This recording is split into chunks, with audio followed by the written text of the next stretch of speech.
In year 2011. What I wanted to show you is the new character creator that we put out in EVE. We put this out at the beginning of the year.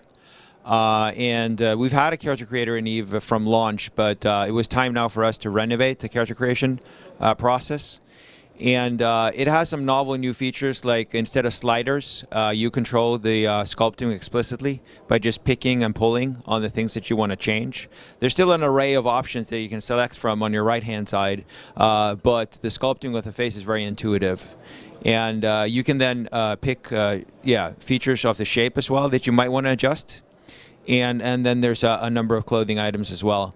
This is a big investment for us to push this out, and we're going to be introducing more clothing items for this. Now the player is actually taking a portrait of his or her character to use. And up to this point in EVE, this is how your character has been represented, as a portrait. But now with the expansion that we're launching in 2 weeks, known as Incarna, you're going to start seeing some pretty interesting changes to this.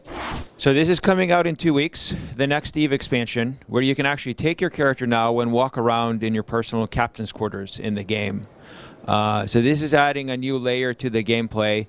But also, it's interesting because, as you saw previously, we were working with the eye makeup and almost down to the eyelashes of this character. But now we're walking around in the space station, and now you start seeing the range of scale that we have in EVE. There's the spaceship that this player has, which is pretty large compared to the character.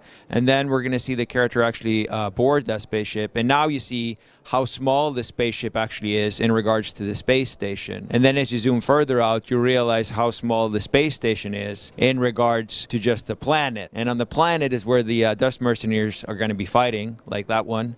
And then you'll zoom out even further and you realize that it's part of a big galaxy.